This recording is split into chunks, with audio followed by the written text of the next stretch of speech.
Some sounds never fade away. They only grow stronger, more patient, more vivid. April 1945, Northern Germany. My team was sent on a mission to clear an abandoned bunker near the French border. The briefing was simple. Go in, confirm it's empty, get out. 3 hours max. They said the Germans had withdrawn a few days earlier. They said it was a routine mission. They were wrong. The moment we opened that steel door, something changed. The air turned cold, too cold for spring. And beneath the silence, we heard it, a rhythm, mechanical but wrong. 3 beats, a pause, then 3 more, like a heartbeat buried in concrete. We thought it was a generator, or our imagination, or the war finally breaking us from the inside. We were wrong about that too. They sent engineers to bury it. They collapsed the hillside, sealed it under 1,000 tons of rock. But some things don't stay buried. Some things wait. Some things follow you home. 70 years later, I still hear it. And now, you're about to hear it too. Count with me. 1, 2, 3. Before we start the video, hit that subscribe button to support Battleground Stories. And let me know in the comments where you're watching from. Northern Germany, April 23rd, 1945. The rain had stopped an hour ago, but the ground was still soft enough to swallow your boots. With every step I was leading an 8-man squad through what had once been farmland, now nothing but mud and bomb craters. We were heading toward a bunker that intelligence claimed had been abandoned. They said the Germans had withdrawn 3 days earlier. They also said the bunker would be empty. They were wrong. My name is Corporal James Miller. By that point, I'd been in Europe for 14 months, long enough to understand that nothing in this war was as simple as it was described in the briefings that morning. I had 8 men under my command. Technically, Lieutenant Robert Hayes was in charge, but he allowed me to lead the platoon in the field. Hayes was smart about that. He understood the difference between rank and experience. We moved in a loose column through the tree line. The forest here was thin, stripped by artillery. You could see clear through to the ridge where the bunker sat buried into the hillside like a tumor. The entrance wasn't visible from our position, but the map showed it tucked behind a concrete wall about 200 meters north of a burned-out farmhouse. The air smelled like wet ash and old smoke. It always did back then. You stopped noticing after a while until you didn't smell it anymore. That's when you knew something had changed. Hayes raised his fist. We stopped. He checked his compass, then pointed 2 fingers toward the ridge. I nodded and signaled the men to spread out. No one spoke. The only sounds were boots in mud and the distant crack of rifles from the eastern front, maybe 10 kilometers away. As we climbed, I kept my eyes on the ground. Mines were rare this close to the rear, but the Germans had a habit of leaving surprises. Twice I spotted wires half buried in the dirt. I marked them with sticks and moved on. The men knew to follow my path exactly. Halfway up the slope, Private Dawson whispered that he heard something. I stopped and listened. At first, nothing. Then I caught it. A low hum, mechanical, like a generator running underground. Hayes heard it too. He looked at me. His face didn't change, but his hand tightened on his rifle. Could be ventilation, I said quietly. Could be occupied, he replied. We kept moving, slower now. The hum grew louder as we approached the ridge. It wasn't steady. It pulsed. 3 beats, a pause, then 3 more. I counted it without thinking. My father had been a machinist. I knew the rhythm of engines. This wasn't an engine. The bunker entrance came into view around noon. It was smaller than I expected, just a steel door set into a concrete frame, partially hidden by overgrown weeds and fallen branches. The door was closed, but not locked. Someone had painted a warning in German across the front. I didn't speak the language well, but I recognized the word for danger. Hayes motioned for the squad to hold position while he and I approached. The door had no handle, just a recessed wheel like you'd find on a submarine hatch. I tested it. It turned easily, too easily. The hinges didn't squeak. That meant someone had oiled them recently. I looked at Hayes. He looked back at me and nodded once. We both knew what that meant. I opened the door slowly. The smell hit us first. Not decay, not rot. Something chemical, sharp and clean, like a hospital ward. It burned the inside of my nose. Behind me, one of the men coughed. Hayes waved him quiet. The entrance led into a narrow corridor lined with concrete. The walls were damp, but not from rain. Condensation, maybe. The air inside was colder than it should have been. I stepped in first, rifle raised. My boots echoed on the floor. Even though I was trying to move quiet, 10 feet in, the corridor turned left. I checked the corner, then motioned for the others to follow. The hum was louder now, coming from somewhere deeper. It vibrated through the walls, steady and unnatural. We moved single file. Dawson was behind me, then Hayes, then the rest. Each man carried a flashlight, but we kept them off. There was enough light filtering in from the entrance to see the first 20 yards. Past the turn, we found the first room. It was small, maybe 8 feet by 10, with a metal table bolted to the floor, and a single chair tipped on its side. The walls were bare except for a few scratches near the doorframe. They looked deliberate, like someone had been counting days. Hayes checked the table, nothing on it but dust. I opened a metal cabinet in the corner. Inside were 3 glass bottles, empty, and a stack of folded cloths stained dark brown blood probably. Old blood. "Medic station," Hayes said quietly. I nodded. That made sense. Bunkers like this usually had a field surgery room near the entrance. What didn't make sense was why everything was still here. The Germans were meticulous about removing equipment when they retreated. Leaving medical supplies behind was wasteful. Leaving them clean and organized was strange. We moved deeper into the corridor. The walls here were lined with pipes, some rusted, some still shiny with fresh paint. I ran my hand along one. It was warm. That didn't make sense either.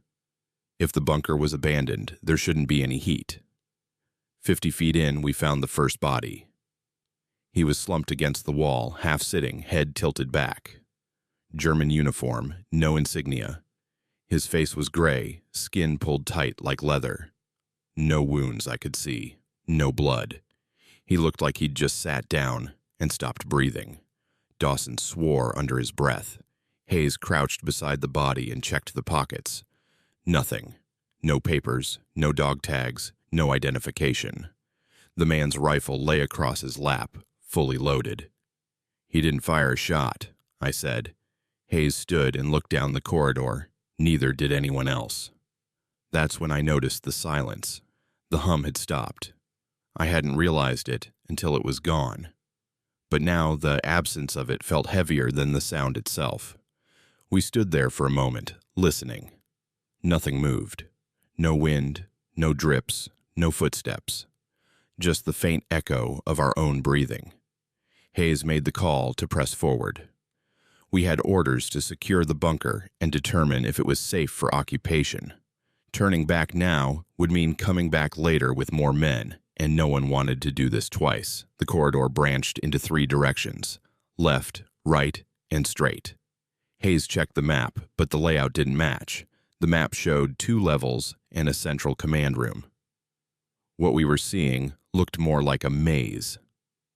"Split up," Hayes said. 2 men each direction. Report back in 10 minutes. I took Dawson and headed left. The others divided up and disappeared into the dark. My flashlight barely cut through the air here. It felt thick, like fog, even though I could see clear enough. We passed 2 more rooms, both empty. One had bunks, 4 of them, neatly made with blankets folded at the foot. The other had a desk with papers scattered across the surface. I picked one up.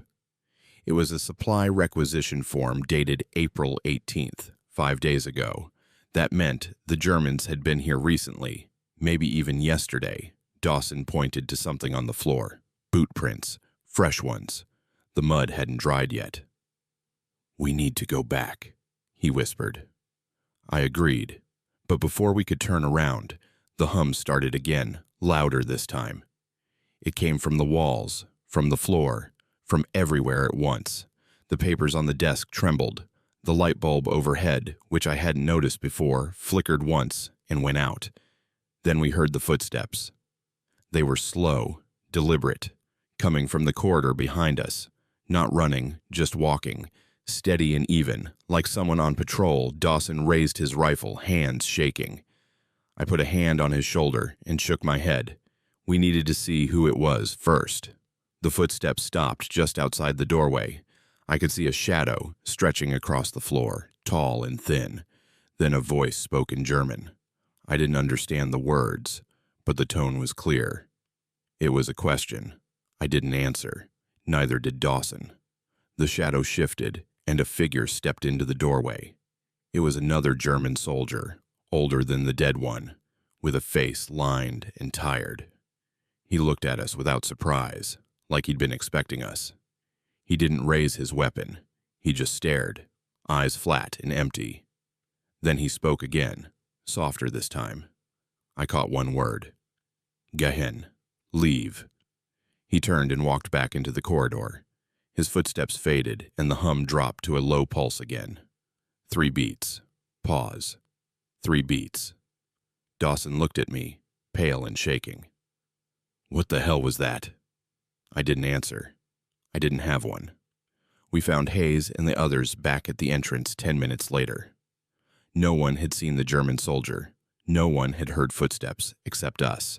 Hayes didn't believe me at first, but Dawson backed me up. The lieutenant's face went hard. He ordered everyone to regroup and move as one unit from now on. We descended deeper into the bunker, following the main corridor. The air grew colder with every step. My breath fogged in front of me, thick and white. The walls here were lined with steel panels, riveted and sealed tight. There were no more rooms, just a long, straight hallway that sloped downward at a gentle angle. At the end, we found a heavy door. It was painted black, with a single green stripe running horizontally across the middle. No markings, no labels. The hum was strongest here, vibrating through the steel so hard I could feel it in my teeth. Hayes tested the handle, locked. I checked the frame and found a small panel near the hinge. Inside were 2 wires, one red, one black. A simple circuit. I cut the red wire, and the lock clicked open. The door swung inward with a groan. Beyond it was darkness, absolute and thick. My flashlight beam barely penetrated. I could see maybe 5 feet ahead, then nothing. Hayes went in first. I followed. The room was large, larger than any we'd seen so far. The floor was smooth concrete, and the walls were lined with shelves. On the shelves were boxes, dozens of them, stacked neat and labeled with numbers. In the center of the room sat a metal table, and on the table was a single object, a radio, old and bulky, with tubes glowing faintly orange. It was on. The hum we'd been hearing was coming from it. Hayes approached slowly. He reached out and touched the dial.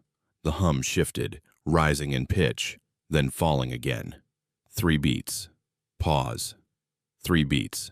Then the radio crackled, and a voice came through.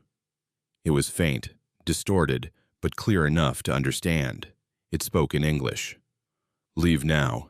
You are not supposed to be here. Hayes yanked his hand back. The radio went silent. The tubes dimmed and went dark. The hum stopped. We stood there in the silence, staring at the dead machine. No one moved. No one spoke. My heart was pounding so hard I could hear it in my ears. Finally, Hayes broke the silence. We're leaving. No one argued. We turned and headed back toward the entrance, moving fast, but not running. The corridor felt longer on the way out, like the walls had shifted. The hum started again behind us, soft and distant, following like an echo. When we reached the surface, the rain had started again. The sky was gray and heavy, and the air smelled clean. For the first time in days, we didn't stop until we were halfway down the ridge. Hayes radioed command and reported the bunker was unstable and potentially rigged. He recommended demolition. Command agreed. A team would arrive in 48 hours to collapse the entrance and seal it permanently. We marched back to camp in silence. No one talked about what we'd seen. No one asked questions. That night, I lay in my cot and listened to the rain on the tent roof. I counted the drops without thinking. 3 beats, pause. 3 beats. I haven't stopped counting since. The demolition team never came. We waited 2 days at base camp, a cluster of tents set up in the ruins of a bombed-out village about 5 kilometers from the bunker. The rain kept falling, turning the roads into rivers of mud. Supply trucks couldn't get through, and the engineers who were supposed to blow the entrance were delayed somewhere near the Rhine. Hayes filed 3 requests for an update. Each time, command told him to stand by. On the 3rd day, a jeep arrived with new orders. We were to return to the bunker, conduct a full sweep, and document everything inside. Intelligence wanted photos, maps, and a complete inventory of any equipment or documents. No one was happy about it. We packed light this time, just rifles, flashlights, and cameras. Hayes brought us surveyor's tape and a notebook. I carried a bag of climbing rope and a set of bolt cutters in case we needed to force any doors. Dawson looked pale when we loaded up, but he didn't say anything. The jeep dropped us at the base of the ridge just after dawn. The driver said he'd wait 3 hours, then leave with or without us. Hayes didn't argue. 3 hours was more than enough time if things went smooth. If they didn't, 3 hours wouldn't matter anyway. We climbed the same path as before. The ground was softer now, slick with rain. My boots kept sliding backward, and twice I had to grab onto exposed roots to keep from falling. The others struggled too. By the time we reached the ridge, we were covered in mud up to our knees. The bunker entrance looked different in daylight. The steel door hung slightly open, though I was certain we'd closed it when we left.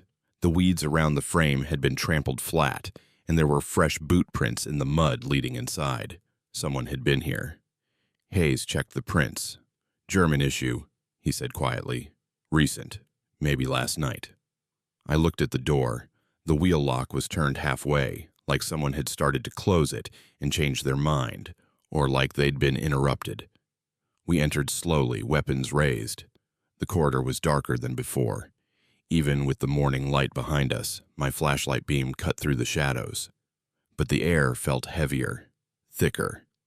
The chemical smell was stronger now, mixed with something else, something rotten.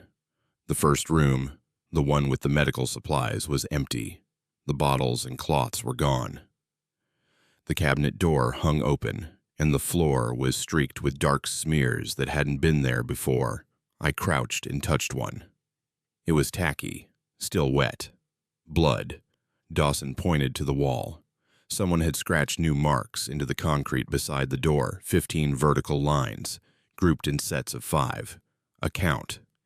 I'd seen marks like that before in prison camps and holding cells. People kept count when they were waiting or when they were trapped. We moved deeper. The second room, the one with the bunks, was different too. The blankets were gone, and the mattresses had been slashed open. Stuffing lay scattered across the floor like snow. On the wall above the beds, someone had painted a message in white. I couldn't read German well, but I recognized one word: Flucht. Escape. Hayes took a photo. His hands shook slightly as he wound the film. "This wasn't here before," he said. "None of it was," I replied. The corridor branched again at the T-junction. This time, Hayes didn't split the squad. We stayed together and turned right, toward the area we hadn't explored on the first trip. The walls here were bare concrete, rough and unfinished. There were no pipes, no wiring, no lights. Just darkness and the faint echo of our footsteps. 50 yards in, we found another body.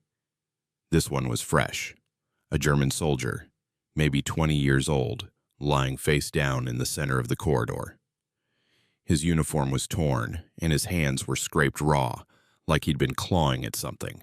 There was no blood, no wounds, just the body. Still and cold, Hayes knelt beside it and checked for identification. Nothing.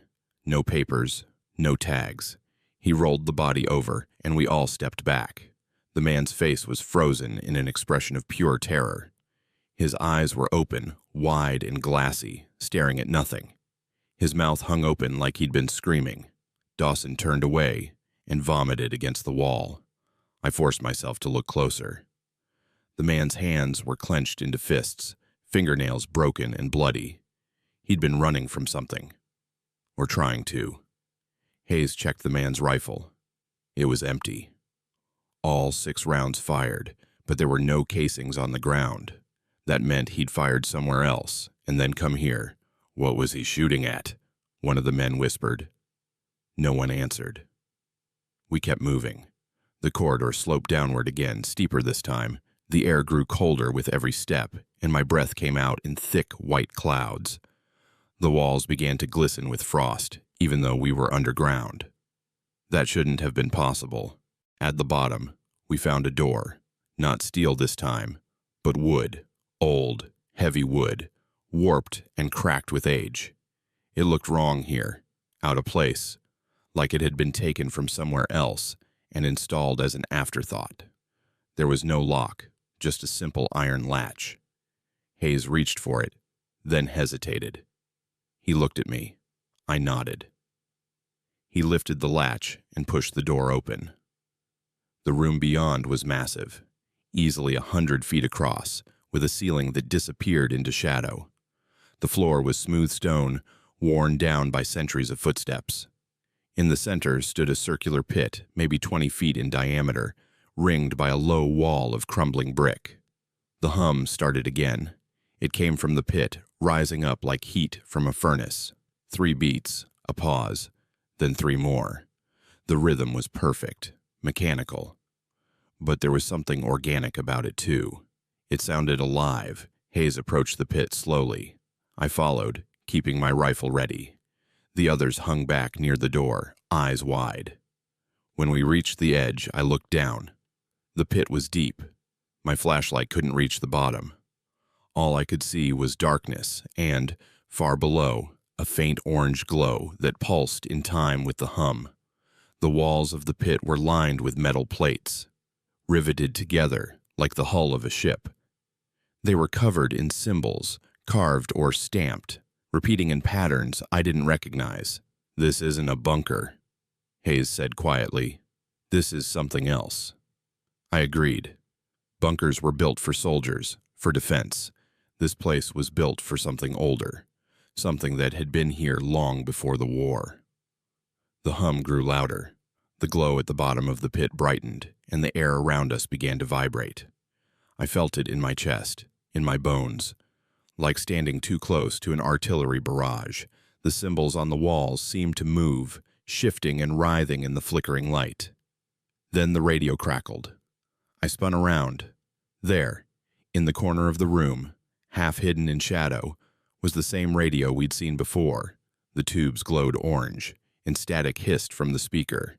Slowly, beneath the static, a voice began to form. It was distorted, broken, but I could make out words. Leave. Now. Not meant. For you. Hayes grabbed my arm. We're going. Now. We turned and ran. The hum exploded into a roar behind us, shaking the walls and floor. Dust rained from the ceiling, and somewhere deep below, something groaned like metal tearing apart. We sprinted through the corridor, past the bodies, past the empty rooms, toward the light of the entrance behind us. The hum shifted. It no longer sounded mechanical. It sounded like breathing. Deep, slow, rhythmic breathing. We burst through the steel door and into the daylight. The rain had stopped, and the sky was bright and clear. We didn't stop running until we were halfway down the ridge, gasping for air and covered in sweat, despite the cold. When we finally looked back, the bunker entrance was closed. The steel door sat flush against the frame. The wheel lock turned tight. None of us had touched it. Hayes radioed command immediately. He reported the bunker was structurally unsound and potentially contaminated. He recommended immediate demolition with heavy explosives. No personnel inside command agreed without question. This time they promised the engineers would arrive by nightfall. We waited at the base of the ridge until the sun started to set. A convoy of 3 trucks rolled up just before dark, carrying a full demolition team and enough TNT to bring down a building. The lead engineer, a captain named Voss, barely looked at us. He just nodded at Hayes and started barking orders to his men. They worked fast. By the time the moon rose, they had charges set at the entrance along the ridgeline. And at 3 points we'd marked on the map, Voss didn't ask questions about what was inside. He didn't seem to care. He just wanted the job done. At 2100 hours, we moved to a safe distance and waited. Voss checked his watch, then pressed the plunger. The explosion was massive. The ground shook, and a pillar of fire and dust erupted from the ridge. The blast echoed across the valley like thunder, rolling on for what felt like minutes. When the dust settled, the ridge was gone. In its place was a crater 50 feet deep, filled with rubble and twisted steel. The bunker was sealed, buried under 1,000 tons of rock and concrete. We stood there in silence, watching the smoke rise into the night sky. The hum was gone. The air felt normal again, clean and cold. I should have felt relief, but I didn't. Something about the way the rubble had settled bothered me. It looked too neat, too deliberate, like the earth had folded in on itself rather than collapsed. Hayes dismissed the squad and told us to get some sleep. We'd be moving out at dawn, heading west to rejoin the main advance. The war was almost over. Berlin would fall within days, maybe hours. After that, we'd be going home. But that night, I couldn't sleep. I lay in my cot and stared at the tent ceiling, listening to the rain start up again. And beneath the rain, faint and distant, I heard it 3 beats. A pause, then 3 more. It was coming from the ground beneath me, vibrating up through the earth like a heartbeat. I pressed my hand flat against the dirt floor, and I felt it clearly. The rhythm was perfect, steady, unchanging. I got up and walked outside. The camp was quiet. Everyone else was asleep. I stood in the rain and listened. The sound was everywhere now, in the air, in the trees, in the mud under my boots. It wasn't loud, but it was constant, inescapable. I walked to the edge of camp and looked back toward the ridge. Even from here, I could see the crater, a black scar against the hillside. And as I watched, I saw something flicker in the darkness. A faint orange glow, pulsing in time with the hum. 3 beats. Pause. 3 beats. The bunker wasn't sealed. It was just waiting. I turned and walked back to my tent. I didn't tell anyone what I'd seen. What would I say? That the thing we'd buried was still alive? That the explosion had only pushed it deeper? No one would believe me. Hell, I barely believed it myself. But I knew one thing for certain. Whatever was in that bunker, it wasn't German. It had been there long before the war, hidden beneath the hill, waiting for someone to find it. And now that we had, it wasn't going to let us forget. The next morning, we packed up and moved out. The convoy rolled west, toward the sound of distant artillery and the promise of home. I sat in the back of a truck, watching the ridge disappear behind us. The hum faded, but it never stopped completely. Even now, weeks later, I can still hear it. 3 beats, a pause, then 3 more. It follows me in the silence between sounds, in the space between heartbeats. In the moment before sleep, I don't think it will ever stop. The explosion had sealed the entrance, but it hadn't killed what was inside. We stayed at base camp for another week while the brass decided what to do with us. Most of the squad was reassigned to occupation duties in the west. Dawson was sent to a supply depot near Munich. 2 others were discharged early and shipped home. That left just me, Hayes, and 3 men I barely knew. Hayes spent most of that week in the command tent, filing reports and arguing with officers who didn't want to hear what he had to say. He looked worse each day, his face drawn and pale. He stopped eating in the mess tent and started sleeping in his jeep instead of the barracks. When I asked him what was wrong, he just shook his head and walked away. On the 5th night, I found him sitting alone by the motor pool, smoking in the dark. I sat down beside him without asking. For a long time, neither of us spoke. Finally, he broke the silence. "I keep seeing it," he said quietly. "That pit. The glow at the bottom. I close my eyes, and it's there, pulsing like a heartbeat. "It's just memory," I said, though I didn't believe it. "It'll fade." He laughed, a bitter sound without humor. "Will it? Because I don't think so. I think we opened something we weren't supposed to, and now it knows we're here." I wanted to argue, but I couldn't, because I felt it too. That sense of being watched, even in broad daylight. That feeling that something was waiting just out of sight, patient and hungry. "What do you think it was?" I asked. Hayes took a long drag from his cigarette. "I don't know, but I found something in the archives. A report from 1942 filed by a German officer. He described similar sounds coming from caves near the Czech border, called it Das Summen, the hum. His entire unit went missing 2 weeks after they investigated." "What happened to them?" "No one knows. The report ends mid-sentence." He crushed the cigarette under his boot. "But here's the thing. The caves were sealed after that, filled with concrete and marked as off-limits, and the officer who filed the report, he disappeared too. No record of where he went or what happened to him." A chill ran down my spine. "You think they knew about it? The Germans?" "I think someone knew, and I think they were trying to control it.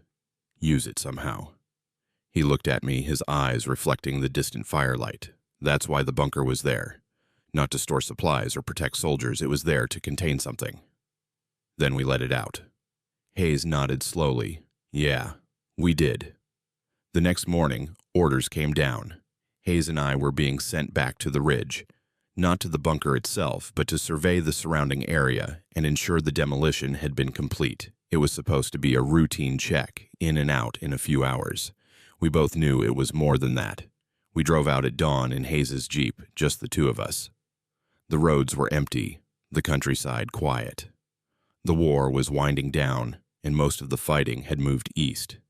Here, in this forgotten corner of Germany, it felt like we were the only people left in the world. When we reached the ridge, the destruction was obvious. The crater was even larger than I remembered. A massive wound in the hillside. Rubble and twisted steel lay scattered for 100 yards in every direction. Nothing could have survived that blast. But as we climbed toward the crater's edge, I heard it again, faint at first, then growing stronger, the hum. 3 beats. Pause. 3 more. It was coming from the rubble, from somewhere deep below. Hayes heard it too. He stopped walking and tilted his head, listening. "It's louder than before," he said. He was right. The blast hadn't stopped it. If anything, it had amplified it, like breaking open a sealed container and releasing pressure that had been building for years. We circled the crater, searching for the source. On the far side, half hidden by fallen concrete, I found what Hayes had mentioned. Another entrance. It was smaller than the main one, just a narrow tunnel leading down into darkness. The steel door hung open, bent but not destroyed by the explosion. Hayes pulled out his flashlight and aimed it into the tunnel.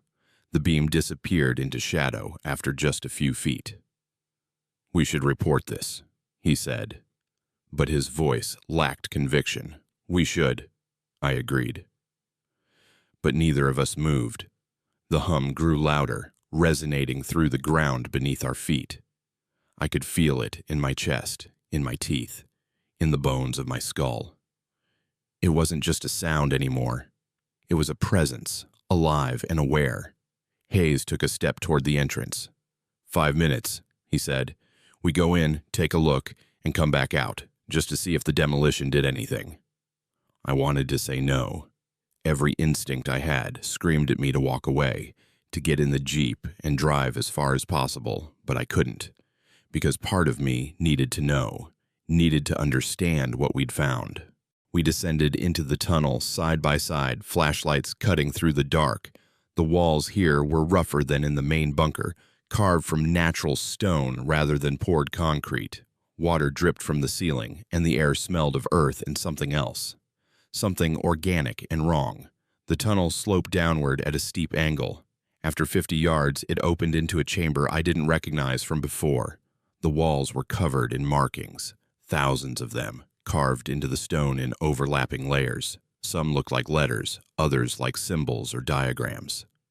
They spiraled inward toward the center of the room, where a circular depression marked the floor. Hayes approached the depression slowly.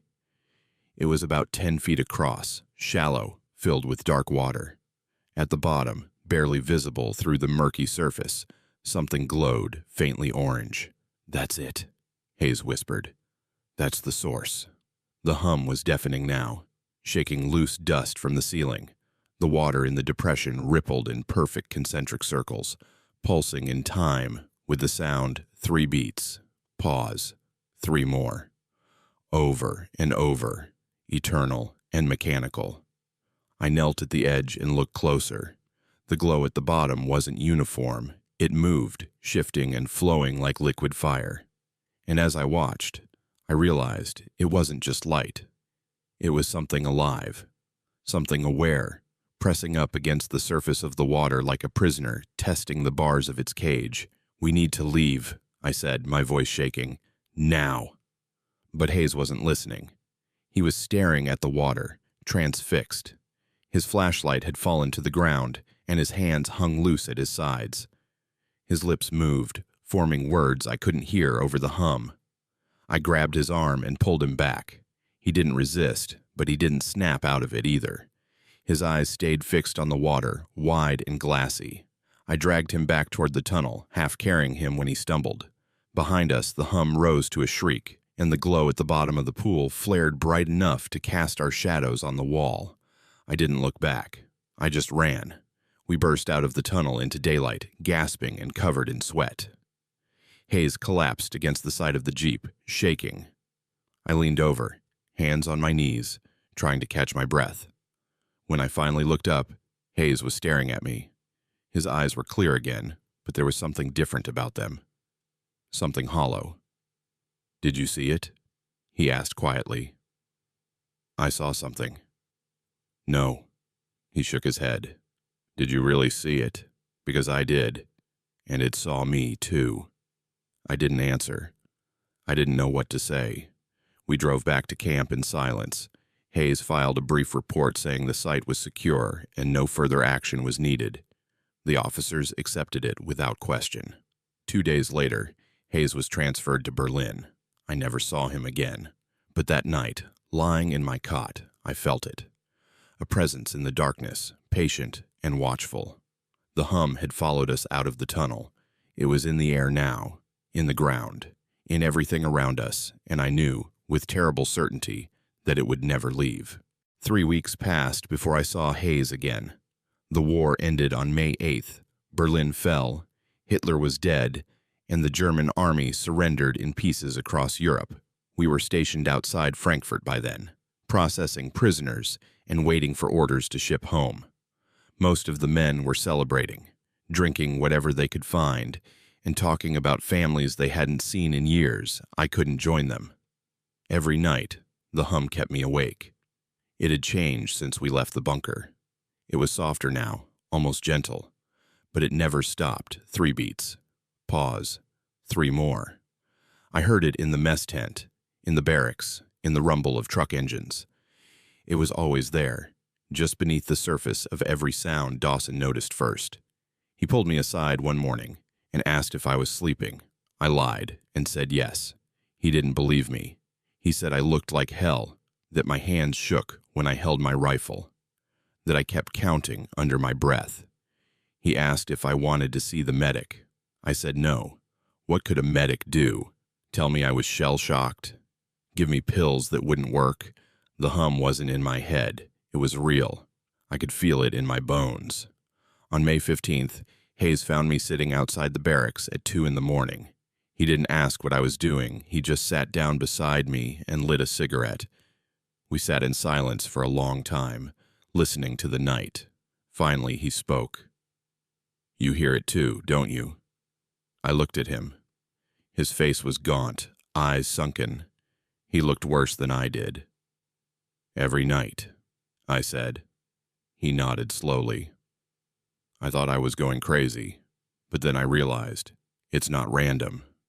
It's a pattern, like Morse code. but wrong, off by just enough that you can't decode it. It's not code, I said. It's a heartbeat. Hayes took a long drag from his cigarette. I went back. I stared at him. What? 2 days ago, I took a jeep and drove back to the ridge. I had to see it for myself. The demolition team collapsed the entire hillside. I know, Hayes said quietly, but the entrance is still there, not the one we used. A different one, on the north side of the ridge, hidden in the tree line. It was never on any of the maps. My stomach turned. You went inside? He shook his head. I got close enough to see the door. It was open, just a crack, but open. And that sound was coming from inside louder than before, like it was calling. Calling what? Hayes crushed his cigarette under his boot. I don't know, but I'm not going back to find out. I filed a report with intelligence yesterday, told them the bunker wasn't fully destroyed, and recommended a second demolition. They said they'd look into it. Do you believe them? He looked at me, and for the first time since I'd known him, I saw fear in his eyes. No. 2 days later, Hayes was reassigned. The orders came without warning. He was being transferred to Berlin, attached to an intelligence unit handling captured documents. He didn't want to go, but orders were orders. The morning he left, he pulled me aside and handed me a folded piece of paper. If anything happens to me, he said, make sure this gets to someone who'll listen. I opened it after he was gone. It was a hand-drawn map showing the location of the bunker and the hidden northern entrance. At the bottom, he'd written 3 words in capital letters. Do not open. I kept the map. I didn't know what else to do with it. Part of me wanted to burn it, to forget everything we'd seen and go home like everyone else. But another part, the part that heard the hum every night, knew it wasn't over. On May 20th, I was called to the command tent. A man in a gray suit was waiting for me. No uniform, no insignia, just a suit and a briefcase. He introduced himself as Mr. Ashford, though I was certain that wasn't his real name. He said he was with Allied Intelligence and had some questions about my service record. He asked about the bunker. He knew details that weren't in any report. He knew about the pit, the radio, the bodies we'd found. He even knew about the hum, though he called it something else. Acoustic anomaly, he said, as if that explained anything. I told him everything. I didn't see the point in lying. He listened without interrupting, taking notes in a small leather book. When I finished, he closed the book and looked at me for a long moment. You're being discharged, he said. Effective immediately, medical grounds. You'll receive full benefits and an honorable discharge. Your transport leaves tomorrow morning. I'm not sick, I said. According to your records, you are. Severe exhaustion and auditory hallucinations. Common symptoms of prolonged combat stress. Nothing to be ashamed of. I understood they were silencing me, not with threats or force, but with paperwork and a ticket home. I could either accept it and go quietly, or I could fight and risk ending up in a psych ward somewhere I accepted. The next morning, I boarded a transport ship bound for New York. I spent the crossing in my bunk, listening to the engines rumble beneath the deck. The hum was there too, woven into the vibrations of the ship. 3 beats, pause, 3 more. It followed me across the Atlantic like a shadow. I arrived in New York on June 3rd. The city was alive with celebration. Soldiers were coming home by the thousands, welcomed by crowds and parades. I slipped through the chaos unnoticed. Just another face in uniform. I took a train to Chicago and tried to forget. It didn't work. The hum stayed with me. It was in the rattle of the train tracks, in the buzz of streetlights, in the hiss of radiators. No matter where I went, it was there. Soft, steady, patient, 3 beats, pause, 3 more. I tried to live a normal life. I found a job as a building inspector, got married, bought a small house on the north side. My wife asked why I didn't talk about the war. I told her there was nothing worth talking about. She didn't push. But at night, When she was asleep, I would lie awake and listen. The hum was loudest in the silence. It pressed against my skull, patient and endless. Sometimes I would get up and walk through the house, checking the walls, the floors, the pipes. I never found a source. It came from everywhere and nowhere. In 1948, I received a letter. No return address, just a postmark from Washington, D.C. Inside was a single newspaper clipping from a German paper, dated March 1947. The headline was in German, but I had it translated. Mysterious collapse near abandoned military site. No casualties reported. The article described a sinkhole that had appeared near a forest in northern Germany. The area had been closed to the public since the war. Local authorities attributed it to unstable ground left over from Allied bombing. The site was cordoned off and filled with concrete. At the bottom of the clipping, someone had written a note in pencil. It's still there. I burned the letter. In 1953, I saw Dawson's name in the obituary section of the Tribune. He died in his sleep at the age of 31. No cause of death listed. I went to the funeral. His widow told me he'd been having nightmares for years. He'd wake up in the middle of the night, screaming about walls closing in and a sound he couldn't escape. The doctor said it was his nerves. I didn't tell her what I knew. That same year, I tried to find Hayes. I wrote letters to the Army, to the VA, to anyone who might have records. Every inquiry came back the same way. No record of a Robert Hayes matching that description. It was as if he'd never existed. I stopped looking. The years passed. The hum never left. I learned to live with it, the way you learn to live with pain that never quite goes away. I stopped trying to find the source. I stopped trying to explain it. I just counted. 3 beats. Pause. 3 beats. Always the same. Always steady. In 1967, a man from the government came to my house. He showed me a badge and said he needed to ask me a few questions about my service in Germany. I told him I didn't remember much. He said that was fine, that he just needed to verify a few details for their records. He asked if I'd ever heard of Operation Silent Fortress. I said no. He smiled and thanked me for my time.